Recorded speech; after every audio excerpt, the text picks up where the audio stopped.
यहीं पे करेंगे गाड़ी ने नेबर ये वादा है आपसे ओके चलो भाई ओके सर चलो भाई चलो पीछे डिस्काउंट कर भी मेंटेन है सर बाजी वजम बोन सर ये नया है दाद क्यों को आराम से ये मार डिस्काउंट कर भी मेंटेन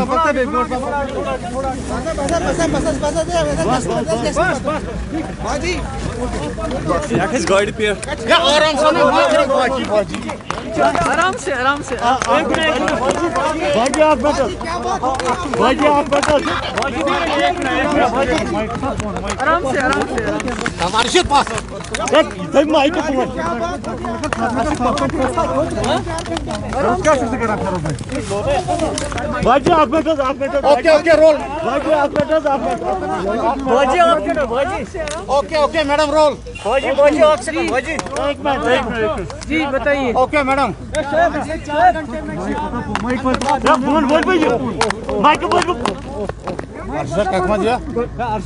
देखिए इसको थोड़ा नीचे करो इसको देखिए अंदर काफी अब मैं बात करूं नहीं करूं बात करनी है अगर बात करनी है तो फिर आप लोग खामोश हो जाइए ओके मैम ओके आप बोलिए मैम देखिए अंदर पूछताछ हुई और दो मुद्दे थे एक ये था कि जो बिजबियाड़ा में मेरे मुफ्ती साहब के नाम पे जमीन थी वो कैसे बेची किस तरह बेची कितने पैसे मिले कौन सी डील थी दूसरा एज ए चीफ मिनिस्टर जो सीक्रेट फंड्स होते हैं उनको कहाँ खर्च किया जो आप विडोज को पैसा देती थी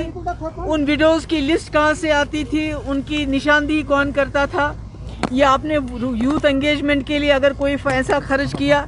तो आप बताइए कहाँ क्या हुआ उसका कैसे हुआ तो मुख्तसरन आप इसमें तो कोई रॉकेट साइंस की जरूरत नहीं है कि क्या हो रहा है कि एनीबडी जो थोड़ा बहुत dissent has been criminalised in this country is ruled by either ED CBI और एनआईए या तो आप सेडिशन के लिए चार्ज हो जाते हो या तो आपके खिलाफ मनी लॉन्ड्रिंग का केस होता है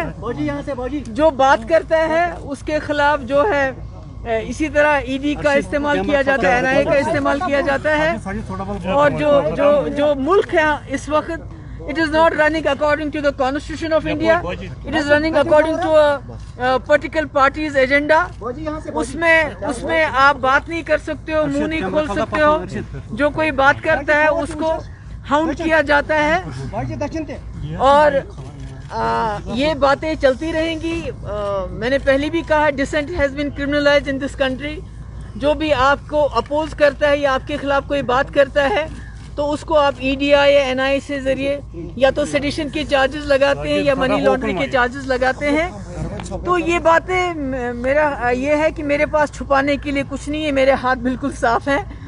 और शायद यही वजह है कि इनको ढूंढते ढूंढते 2 साल लगे और अब मेरे वालिद के नाम की ज़मीन मेरे वालिद का मकबरा उस पर पैसा कितना खर्च हुआ और जो आपका सीक्रेट फंड है वो बेवाओं के ऊपर किन बेवाओं को देते थे कैसे देते थे तो ये सारी चीजें मुझसे पूछी गई तो जिस चीज के लिए हमारी पार्टी बनी है पीडीपी बनी है महबूबा मुफ्ती बनी है इंशाल्लाह हम अपने जो हमारे मुद्दे हैं जो हमारा एजेंडा है जम्मू कश्मीर के मसले के हल के हवाले से 370 को रेस्टोर करने के हवाले से उस पे हम कायम दायम रहेंगे नवीद बाबू के चलिए शुक्रिया बहुत